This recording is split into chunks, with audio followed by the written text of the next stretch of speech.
तो शुरू करते हैं, लेकिन उससे पहले चैनल को अभी तक सब्सक्राइब अगर नहीं कर रखा है तो चैनल को सब्सक्राइब कर देना, और अगर वीडियो पसंद आए तो वीडियो को भी लाइक कर देना। सोलो लेवलिंग के एपिसोड नंबर 1 की शुरुआत में हम लोग अपने मेन कैरेक्टर को देखते हैं जो कि काफी ज्यादा घायल होता है, जिसके बाद वो बताता है कि मेरा नाम सांग जिन वू है और मेरी रैंक ई है, यानी कि मैं ई रैंक का हंटर हूँ, और हंटर गिल्ड के अंदर मेरी जो रैंक है वो सबसे लोएस्ट है और मैं सबसे कमजोर हंटर हूँ, और मैंने कभी भी नहीं सोचा था कि मेरे साथ कुछ ऐसा होगा। हाँ, मैंने ऐसा कभी नहीं सोचा था। जिसके बाद यहाँ पर उसके ऊपर काफी सारी चीजें जो यहाँ पर अटैक करती हैं, और इस तरह हमारा ये सीन कट होता है। अगले सीन में हम लोग यहाँ पर एक सिटी को देखते हैं जहाँ पर हमारा मेन कैरेक्टर अभी भी बस से उतरा होता है, जिसके बाद वो बताता है मैं एक ई रैंक का हंटर हूँ। हालांकि मेरे को अपने आप को भी एक हंटर कहते हुए शर्म आती है, मैं काफी ज्यादा कमजोर हूँ और मेरे पास किसी भी प्रकार की कोई भी रीजनरेशन एबिलिटी भी नहीं है, और मैं जितनी बार भी डंजन के अंदर जाता हूँ हर बार घायल होकर ही बाहर आता हूँ, और कई बार तो मैं मरते मरते बचा हूँ।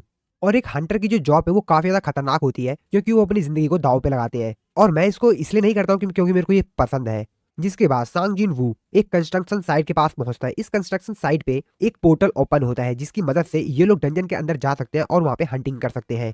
सांग जिन वू यहाँ पर एक हंटिंग ग्रुप के साथ काम करता है, जिसके बाद हम लोग को बताता है कि वो ये सब कुछ पैसों के लिए करता है, और वो बताता है कि वो उन पैसों से अपनी बीमार माँ के मेडिकल बिल भरता हूँ। तो जो भी मेरे को पैसे हंटर गिल्ड पे करता है, मैं उससे अपनी मदर के मेडिकल बिल पे करता हूँ। और मेरे जैसा नॉर्मल इंसान जिसके पास कोई भी टैलेंट नहीं है, उसको इसके अलावा कोई दूसरी जॉब भी नहीं मिलती है, तो मेरे को ये मजबूरी में करना ही पड़ता है। जिसके बाद वो यहाँ पर कॉफी वाले के पास जाता है और उससे कॉफी मांगता है, लेकिन कॉफी वाला उसको मना करता है और कहता है कि कॉफी आज खत्म हो गई सारी। सांग जिन वो अपने मन में सोचते हुए कहता है कि आज तो मेरे को कॉफी भी नहीं मिली, लगता है मेरा आज का दिन बहुत ज्यादा बुरा है। और तभी वहां पर एक लड़की आती है जिसका नाम जूही होता है। जूही यहाँ पर सांग जिन वू के ऊपर काफी ज्यादा चिल्लाती है और उसको कहती है कि तुम फिर से डंजन से काफी ज्यादा घायल होके आए हो। जिसके बाद संग उससे पूछता है और उससे कहता है कि क्या तुम भी हमारे साथ डंजन में जाने वाली हो। जूही उसको बताते कि हाँ, मैं भी तुम लोगों के साथ डंजन में जाने वाली हूँ। जिसके बाद जूही उससे पूछती है कि मेरे को पहले ये बताओ कि तुम्हारे चेहरे पर ये चोट कैसे लगी।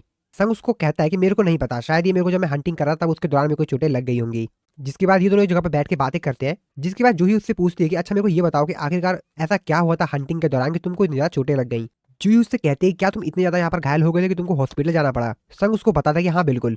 संग जिसके बाद उसको बताता है कि हम लोग ई रैंक के डंजन में थे और बाकी सभी लोग जो भी उस डंजन के अंदर गए हुए थे उनमें से सिर्फ मेरे को यहाँ पर घायल हुआ, यानी कि सिर्फ मैं ही घायल हुआ उनमें से। जूही उसको कहती है क्या ऐसे कैसे हो सकता है। सांग उसको बताता है कि असल में यहाँ पर जितने भी मेरे साथ बाकी लोग गए हुए थे वो हायर रैंक के थे, तो इसीलिए उन लोगों ने अपने साथ हीलर नहीं लेकर गए थे, और जब मैं यहाँ पर जख्मी हुआ तो वहां पर हीलर था ही नहीं।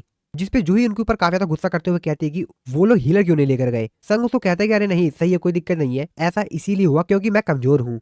संग उसको कहता है कि जैसा कि आप जानती हो मिस जूही कि मेरे को इन सब की आदत पड़ चुकी है। जिसके बाद जूही भी उसको कुछ नहीं बोलती है, और जब ये लोग बातें कर रहे होते हैं तभी यहाँ पर सामने देखते हैं कि असल में यहाँ पर जो डंजन का गेट होता है वो यहाँ पर ओपन हो जाता है, यानी कि अब उन लोगों को यहाँ पर वो लोग इस गेट के थ्रू डंजन में जा सकते हैं। जिसके बाद यहाँ पर अनाउंसमेंट होती है और कहा जाता है कि सभी के सभी लोग आ जाओ, यहाँ पर जो डंजन का गेट है यहाँ पर ओपन हो चुका है। जिसके बाद ये लोग एक एक करके सभी के सभी यहाँ पर डंजन के अंदर जाने लग जाते हैं, और फाइनली आखिरकार यहाँ पे संग जो होता है वो भी यहाँ पर उस पोर्टल के थ्रू डंजन के अंदर चला जाता है। इसके बाद हम लोग यहाँ पर अंदर का सीन देखते हैं जहाँ पर वो लोग काफी ज्यादा देर से चल रहे होते हैं, लेकिन वो रास्ता खत्म ही नहीं हो रहा होता है, जहाँ पर वो सभी लोग बातें कर रहे होते हैं, और हमको जल्द से जल्द यहाँ पर बॉस को ढूंढ के उसको यहाँ पर खत्म करना होगा। और अगर हम लोग यहाँ पर ऐसा नहीं कर पाते 1 घंटे के अंदर तो यहाँ पर जो पोर्टल है वो बंद हो जाएगा, और हम लोग को लगभग 40 मिनट यहाँ पर घूमते हुए हो गया है। जिसपे यहाँ पर जो संग होता है वो यहाँ पर जूही से माफी मांगता है और कहता है कि मेरे को माफ कर देना कि तुम मेरी वजह से यहाँ पर अंदर आ गई, और अगर मैं वोट नहीं करता तो हम सभी लोग यहाँ से बाहर चले जाते। जिसपे जूही को कहते हैं कि तुमको परेशान होने की जरूरत नहीं है। सांग उससे कहता है कि क्या तुम सही में ठीक हो। जिसपे जूही को चिल्लाते हुए कहती है क्या बकवास कर रहे हो, मैं इस तरीके से ठीक कैसे हो सकती हूँ, और तुम्हारी वजह से मेरे को यहाँ पर आना पड़ा, ये जो मिशन है वो काफी ज्यादा खतरनाक है। क्या ये तुमको पता है कि मैंने अपनी कितनी ज्यादा हीलिंग पावर का इस्तेमाल किया तुमको हील करने के लिए, और फिर भी तुम यहाँ पर डंजन में आ गए फिर से यहाँ पर बॉस को मारने के लिए, और अगर तुम फिर से यहाँ पर जख्मी हो जाते हो घायल हो जाते हो तो मैं तुमको किस तरीके से हील करूंगी।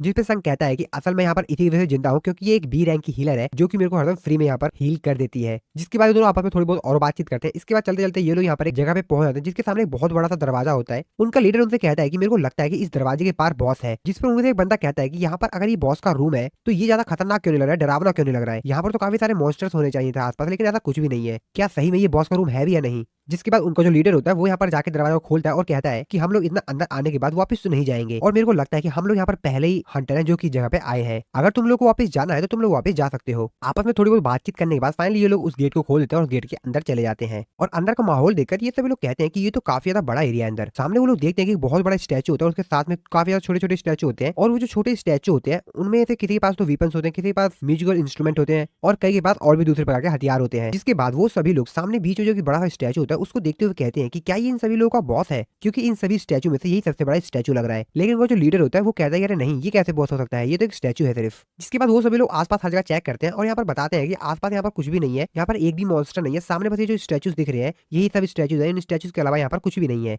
उनका लीडर साइड में रखे किसी चीज को देख रहा होता है। तभी उनमें से जो बंदा होता है वो कहता है कि सर यहाँ पर आइए, यहाँ पर देखिए, यहाँ पर स्टैचू पे कुछ लिखा हुआ है। जिसके बाद जो लीडर होता है वहाँ स्टैचू पे जाता है और वहाँ पर पढ़ने लग जाता है कि उस स्टैचू में क्या लिखा हुआ है। और हेडिंग के टॉप पे लिखा हुआ होता है कार्थीनो टेम्पल्स कॉमेंडमेंट्स। जिसके बाद वो एक एक करके तीनों के तीनों यहाँ पर जो कॉमेंडमेंट्स लिखे होते हैं उसको यहाँ पर पढ़ना शुरू करता है।